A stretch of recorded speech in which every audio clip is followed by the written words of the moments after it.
The EU has managed to reduce CO2 emissions by 17% in 2 decades, even though the transport sector has increased its emissions by 22% in the same period.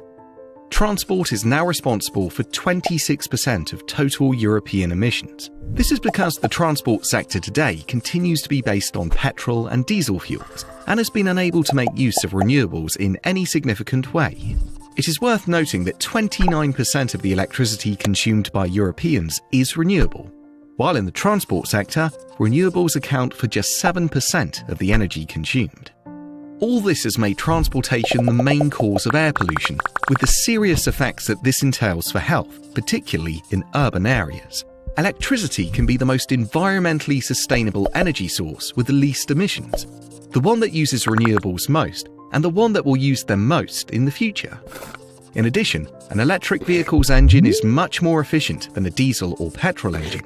Electric vehicles are, therefore, the most effective way to transform transportation, resulting in a reduction in both CO2 emissions and air pollution. It is therefore necessary to implement a European-wide strategy that will facilitate large-scale development of electric vehicles, promoting zero-emissions transport. And now is a good time to take this forward, as the European Union is developing regulations both to implement a clean electricity system and to modernise the transport sector.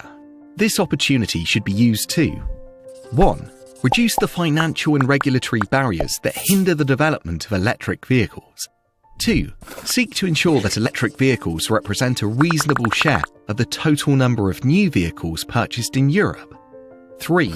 Promote the efficient deployment of recharging infrastructure at scale to facilitate market uptake.